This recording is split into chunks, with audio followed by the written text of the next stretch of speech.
This is my 20-gallon swordtail breeding tank. Those are orange Sunset Swordtails. There's a platinum male sailfin molly, one half moon betta with some kind of shredded fins, and we have some mystery snails that have generously laid us some clutches of eggs up on the walls. That's why the water level is lower. And there is a 183 Starlight Pleco in here. It's probably under that log right there. I also have a couple of Habrosus cories in here. I don't know where they're at the moment. And the plant you see there is a Nubius barteri that I've glued to a piece of dragonstone, and we're going to let that regrow. So this will be a good benchmark to see how it grows in the next couple of months, but it should sprout and fill in that rock. It looks pretty pathetic now, but going forward we should see a much nicer plant. Oh, look at that. That little, oh, he took off. That little male swordtail there is what they call a sneaker male. I don't know where he came from, but we're going to have to get him out of there because the dominant male, which you see on the left back there, will not deal with another male in his little harem.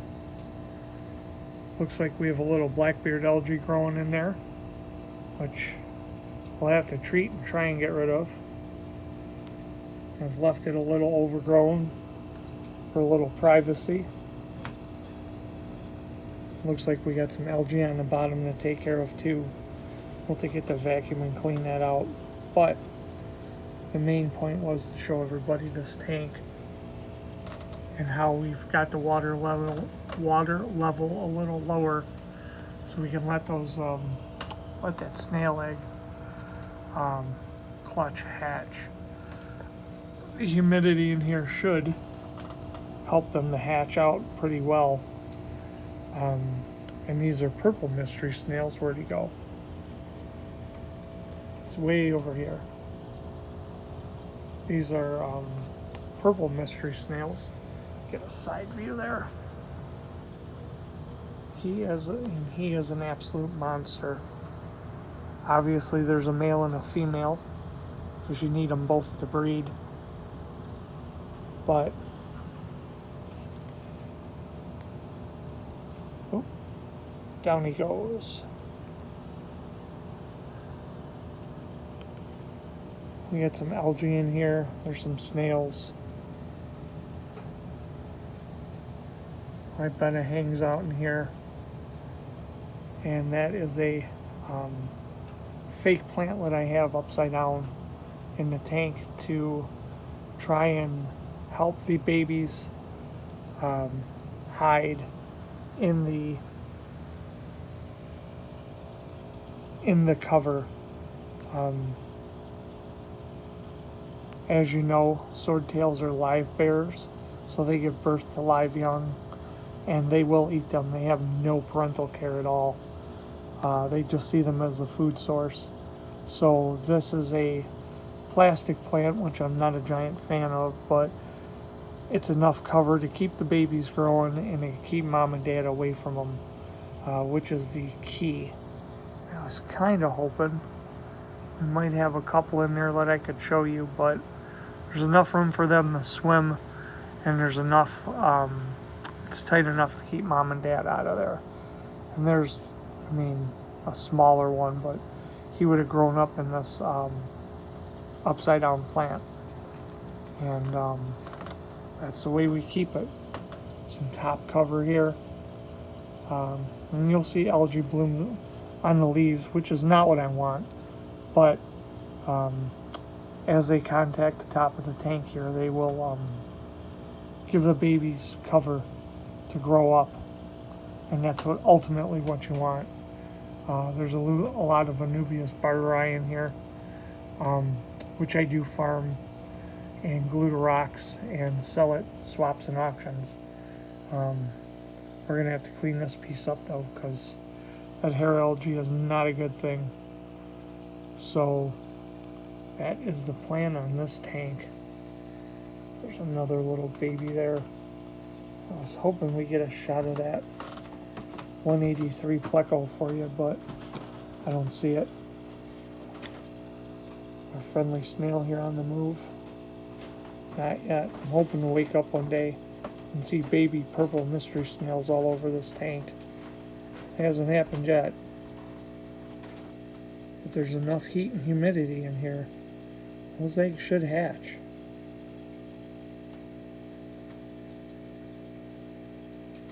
Watch him reestablish his footprint there. Mystery snails have a voracious appetite, so I was kind of hoping they'd eat some of this algae down here, but that's not the case.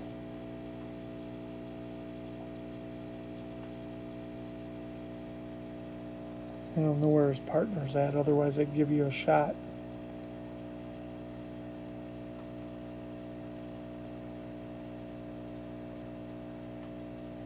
And they must know I'm here. They can hear me talking, because there's just a high buzz of activity going on around here. They probably think they're going to get fed.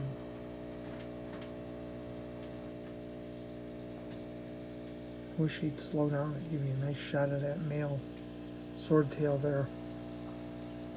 But that's not going to happen, I guess.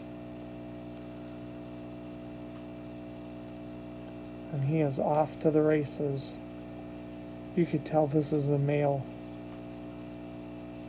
out of the two because his tentacles are huge.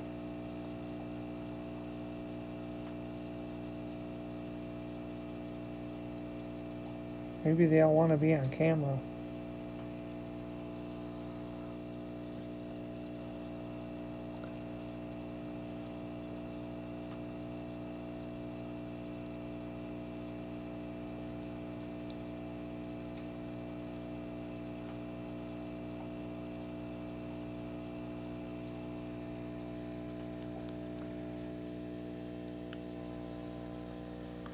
Get another shot of my friend the half moon Betta here. We've been treating this tank for tail and fin rot too, because his fins are kind of shredded and they really shouldn't be like that. As a matter of fact, today is day 2. I think I have some Maricin 2 I can put back in this tank.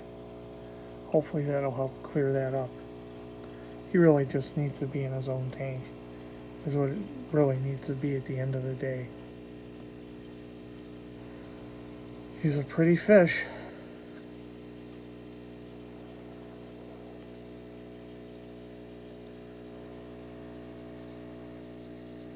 Alright everybody, we're going to end this video, but I would like you to comment, like, and subscribe, and tell me what you think of the video, and we can always make more like this. Thank you very much, and have a good night.